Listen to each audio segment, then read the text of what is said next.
বাংলায় একটা প্রবাদ বাক্য আছে না, শুকে গেতে দেখলেই আমার দশা হচ্ছে তাই। মুখের পশম তুলতে গেছিলাম, পশমের বদলে চামড়াই তুলে দিয়েছি। ডাক্তারের কাছে গেছিলাম, ডাক্তার এখন শুধু বরফ আর নারকেল তেল দিতে বলেছে।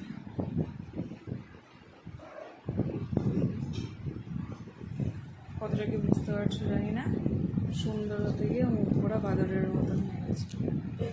বুধবারের দিন একটা অকেশন হচ্ছে, আমাদের ফ্যামিলি ফাংশন আছে, তার জন্য করেছিলাম। তো এই অবস্থা।